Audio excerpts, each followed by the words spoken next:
Bonjour, est-ce que tu pourrais te présenter donc, dans le cadre du CAP, s'il te plaît? Oui Aurélie, donc je m'appelle Rim, je suis la jeune déléguée développement durable du Conseil de la jeunesse. Je suis partie en juillet au High Level Political Forum à New York et donc je vais vous parler un petit peu de mon parcours dans le cadre De ta recherche de d'emploi. ma recherche d'emploi.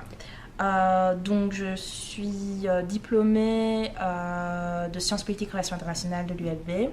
J'ai un bachelier en langue et littérature moderne et donc je pense que je suis un bon exemple d'une personne diplômée et qui ne trouve pas d'emploi. Donc voilà. Est-ce que tu peux nous expliquer un petit peu ce que tu as fait depuis ta recherche, depuis ta sortie à l'université, en termes de recherche d'emploi et les difficultés auxquelles tu as été confrontée, et actuellement ce que tu fais ou ce qu'on te propose comme job? Oui, donc effectivement la première chose qui revient, c'est souvent dans les recherches par rapport aux langues, c'est ce que j'essaye de mettre en avant. Donc effectivement, je peux toujours donner 1 heure à gauche ou à droite de cours d'anglais, mais bon voilà, c'est pas spécialement un emploi stable. Donc au niveau d'emploi qui correspond à mon profil, souvent on demande pas mal d'expérience. Une expérience qui est vraiment difficile à acquérir parce que c'est difficile de convaincre en disant écoutez, l'expérience je l'ai eue pendant mes stages. Et alors en parlant de stage, je pense que je suis un bon exemple d'une personne qui a fait énormément de stages très chouettes, très qualifiants, mais absolument pas rémunérés. C'est des stages que je pense qui sont valorisants, qui montrent pas mal d'expérience, mais voilà, pas rémunérés. Donc moi personnellement, vu que j'en ai fait quelques-uns, j'ai un peu difficile maintenant à accepter encore des stages qui ne sont pas rémunérés. Et actuellement, on me propose quoi comme type d'emploi? Mais maintenant, je me dis que en tant que jeune diplômée, je ne suis pas contre le fait de commencer par un job, commencer par le bas de l'échelle, comme on dit, donc de la logistique, ça c'est vraiment un exemple. Parce que c'est souvent ce qu'on critique un peu, les jeunes qui sortent disent oui mais vous demandez tout de suite le super job, mais non pas du tout, parce que quand je propose mes compétences par rapport à ce genre de job un peu plus basique et qui pourrait justement me permettre d'avoir une expérience concrète au sein, ne serait-ce que ce soit au niveau privé ou public, souvent on refuse parce que je suis trop qualifiée. Donc on voit effectivement les stages que j'ai faits mais qui ne sont pas rémunérés, donc les gens sont un peu impressionnés ou bien ils se disent qu'est-ce que je fais là et pourquoi est-ce que je postule. Tout simplement, moi j'aurais envie de dire j'ai envie d'avoir un vrai job, un job avec un salaire à la fin du mois. Et est-ce que tu penses que justement les dispositifs en Fédération Wallonie-Bruxelles type le Forum t'ont aidé à trouver un emploi?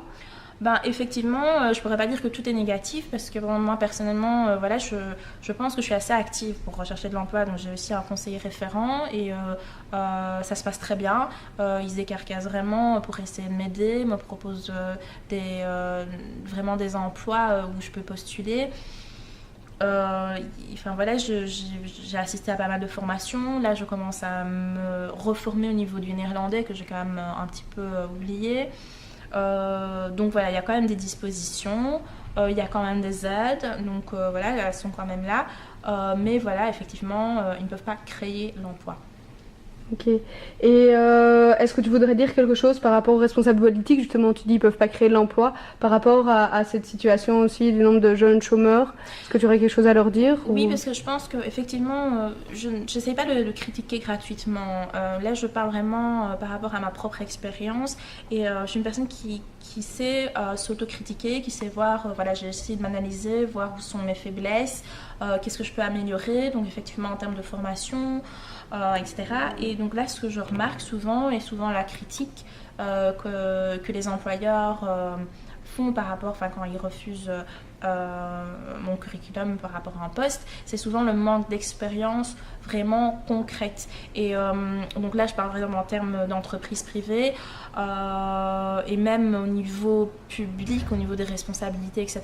Et donc je pense qu'il y a vraiment un manque de lien entre le théorique, donc ça veut dire la formation universitaire, et vraiment le marché de l'emploi concret avec son employeur qui demande qui a des critères de plus en plus élevés et de plus en plus exigeants.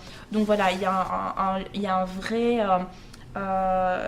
vrai manque je pense, de collaboration entre la réalité, entre le monde de l'emploi et le monde universitaire ou autre, en tout cas l'éducation. Et je pense que ça, c'est vraiment quelque chose qui serait vraiment amélioré.